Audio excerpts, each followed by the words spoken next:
这奇袭怕是有自负有头债有主，前辈你找他。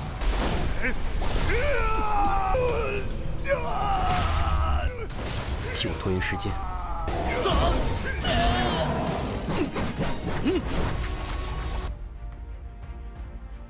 Halo semuanya, bagaimana nih kabar kalian? Semoga kalian dalam keadaan baik-baik saja, sehat selalu, serta dilancarkan rezekinya ya guys. Amin. Pada kesempatan kali ini kita akan melanjutkan Tonghua dari Isi Tuzun, yang dimana untuk episode sebelumnya Lin Yun dan juga Feng Ye yang masih memperebutkan sebuah harta karun kuno malah terjebak dalam satu ruangan bersama mayat iblis yang memiliki kemampuan yang begitu sangatlah luar biasa dan membuat mereka berdua sepertinya akanlah bekerja sama. Jadi langsung saja kita masuk ke dalam ceritanya. Keadaan yang semakinlah bertambah parah. Untuk mayat iblis ini, rambutnya menjadi berwarna putih dan mempertanyakan terus-menerus kepada mereka berdua, siapa yang berani untuklah menghancurkan pedangnya. Sedangkan ya untuk mereka berdua terus-terusan terkena tekanan spiritual. Beruntungnya, Lin Yun langsunglah mematakannya, yang membuat mereka berdua berhasil untuk melepaskan diri. Dan ketika dilihat Feng Ye sedikitlah ketar-ketir, sepertinya untuk mayat iblis satu ini sudahlah mencapai puncak alam jivu. Dan posisi mereka berdua adalah posisi yang tidak begitu mengenakan. Lin Yun meminta kepada Feng Ye untuklah menyudahi permusuhan mereka. Karena untuk mayat iblis ini bisa saja membunuh mereka berdua secara langsung. Terlebih juga aura iblis ini begitu sangatlah kuat. Dia yakin kalau pria satu ini telah meninggal beberapa tahun yang lalu. Jadi hanya tersisa sedikit saja pikiran untuklah menekan aura iblis. Dan juga untuk pedang batu yang barusan saja dihancurkan, kemungkinan terbesar itu adalah benda yang dia cintai semasa hidupnya. Maka dari itulah dia terus-terusan mempertanyakan siapa yang berani untuklah menghancurkan pedangnya. Mendengar itu, Feng Ye langsunglah memberitahu kepada mayat iblis kalau Lin Yun lah yang telah menghancurkan pedang batunya. Untuk Lin Yun hanya bisa geleng-geleng kepala saja, sebab jika dia meninggal dunia dalam pertarungan ini, maka dia adalah korban selanjutnya. Karena untuk saat ini, pikiran dari pria tersebut tersisa sedikit, dan sebentar lagi tubuhnya akanlah dikendalikan oleh aura iblis yang memiliki niat membunuh. Dan satu-satunya cara untuklah menghentikan ini semua, maka mereka berdua harus bisa bergabung dan mengalahkan pria tersebut. Namun ya untuk Feng Ye tidak mau ikut campur dalam masalah ini, karena untuk lawannya berada di alam jivu, bagaimana cara untuklah bertarung? Lin Yun meminta tidak perlu khawatir, untuk kecerdasan mayat iblis itu tidak terlalu tinggi. Mereka hanya dipenuhi dengan haus membunuh, tetapi tidak memiliki pikiran untuklah bertarung secara keseluruhan. Jadi ya pada intinya, tubuhnya memang berada di alam jivu, tetapi kemampuannya mungkin saja masihlah berada di bawah. Lalu Lin Yun mengeluarkan tombaknya untuklah mengakhiri penderitaan dari pria tersebut. Jika dibiarkan, maka dia akanlah benar-benar musnah di dunia ini dan tidak bisa untuklah direinkarnasi. Sehingga Lin Yun langsunglah menerjang. Begitu juga dengan Feng Ye, akhirnya dia memutuskan untuklah membantu Lin Yun dalam pertarungan kali ini. Sesuai dugaan dari mereka berdua, kekuatan alam jivu ini tidak bisa dianggap remeh. Walaupun ya, mayat iblis ini terus menyerang secara membabi buta, mereka tetap tidak bisa untuklah menghadapinya. Sekali dipukul, kuali naga milik Lin Yun langsunglah dipatahkan. Namun siapa sangka Lin Yun mempunyai sebuah ide. Dia mengambil pecahan pedang batu kunonya dan melemparkan ke arah pria tersebut, sembari berkata, "Aku kembalikan pedang milikmu." Dan benar saja, pikirannya ini hanyalah tersisa untuk pedang batu kuno. Ketika dia memegangnya, tubuhnya ini tidak bisa untuklah menahannya, yang membuat jarinya langsunglah terputus. Lalu untuk Feng Ye meyakinkan, sepertinya untuk mayat iblis ini hanyalah mengejar dirinya karena dialah yang telah menghancurkan pedang batu kuno. Tetapi Lin Yun berkata, sama sekali tidak. Jika mereka tidak berhasil untuk menghentikan ini semua, maka mereka berdua juga akanlah mati. Dan juga untuk dunia luar akanlah mendapati masalah. Lalu mayat iblis ini kembali untuklah bangkit Lin Yun barulah menyadari sepertinya untuk tubuhnya juga mulai mengalami penurunan yang begitu sangatlah banyak.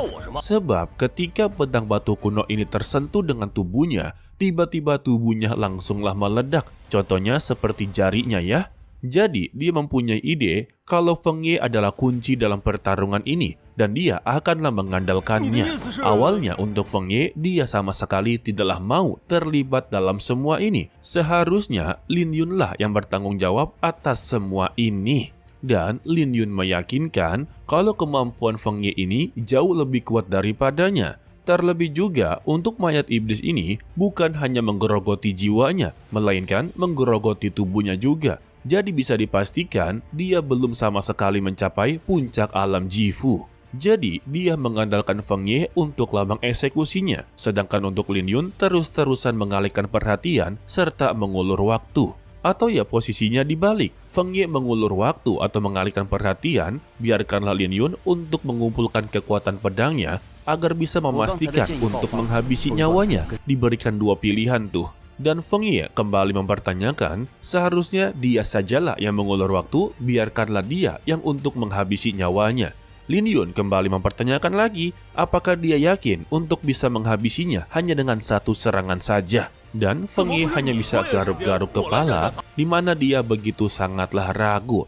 Lantas untuk Lin Yun langsunglah menepak pundaknya, kalau begitu dia sajalah yang mengulur waktu.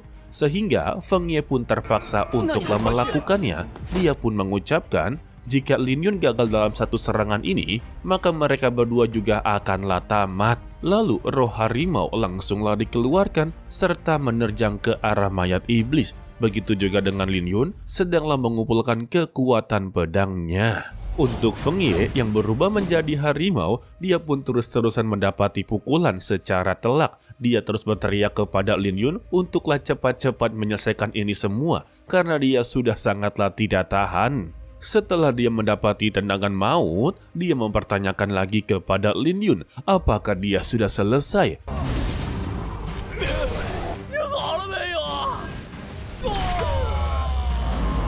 Dan terlihatlah tombak milik dari Lin Yun telah selesai mengumpulkan kekuatan niat pedang. Namun itu belumlah selesai. Lin Yun berkata, tolong ulur waktu sebentar lagi. Sehingga Feng Ye kembali terpaksa lagi dan dia pun langsunglah meraih kaki mayat iblis yang membuat kepalanya langsunglah diinjak-injak.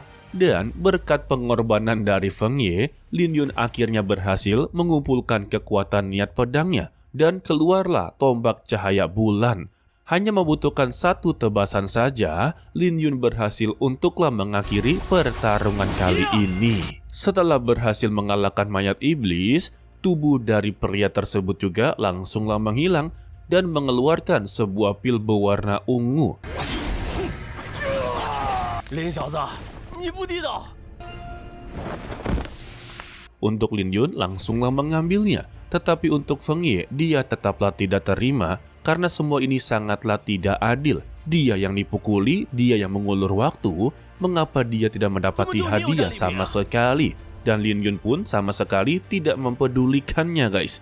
Dia hanya berkata, kalau dia terluka parah, itu karena kelemahannya. Dan juga jika dia sedang terluka, apakah dia masih bisa berani untuklah bertarung dengannya untuk memperebutkan harta tersebut?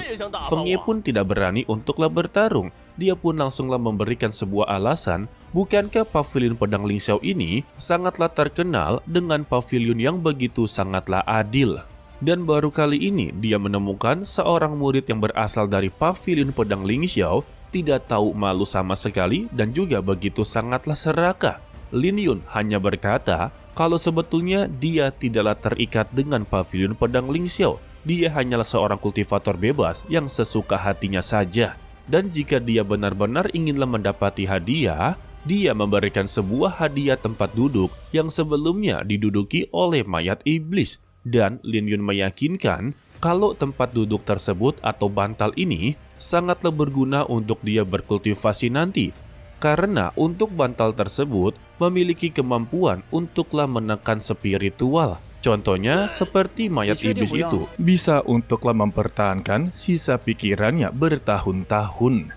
Pada awalnya Feng Ye tidaklah begitu percaya Karena untuk bantalan seperti ini, apa ada gunanya untuk dia berkultivasi?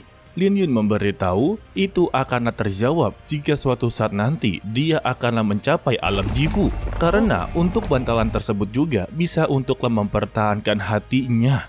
Terlebih juga tidak ada harta lagi yang berada di sini. Untuk masalah pedang batu kuno itu juga tidak bisa diambil karena itu adalah harta terakhir yang ditinggalkan olehnya. Terlebih jika dia menginginkan tombak perangnya, dia juga tidak bisa memberikannya. Sebab untuk durability dari tombak perangnya ini juga tersisa sedikit. Jadi jika digunakan ya sama saja. Akan tetapi secara tiba-tiba ada sebuah retakan yang langsunglah mengarah ke ruang bawah tanah. Mereka berdua langsunglah main tatap-tatapan. Dan kita bersambung untuklah dilanjutkan untuklah hari Rabu minggu depan ya guys. Mimin penasaran ya setelah ini apakah mereka akanlah menjadi kerabat atau tetap akanlah menjadi musuh. Karena ya di depan mereka ini ada ruang bawah tanah sudah pasti menyimpan banyak sekali harta karun kuno. Ya tergantung dari mereka berdua ya, siapa yang akan serakah, siapa yang akan rakus, dan siapa juga yang akanlah mengalah. Hai. Jadi sedikit spoiler untuk lapat berikutnya, yang ternyata ada 2 ruangan rahasia bawah tanah. Dan untuk Feng Ye mencoba untuklah menipu Lin Yun. Begitu juga dengan Lin Yun mencoba untuklah menipunya. Sehingga ya mereka berdua ini main tipu-tipuan guys. Dan apa yang akan terjadi kepada mereka berdua, kita nantikan di part berikutnya. Oke lah sepertinya cukup sampai di sini saja dulu untuklah video kali ini. Mimin ucapkan terima kasih kepada kalian yang telah menonton sampai akhir. Pesan dari Mimin, tetaplah menjadi orang yang baik, walaupun itu sangatlah sulit. To be continue, sampai jumpa di video berikutnya. Bye-bye.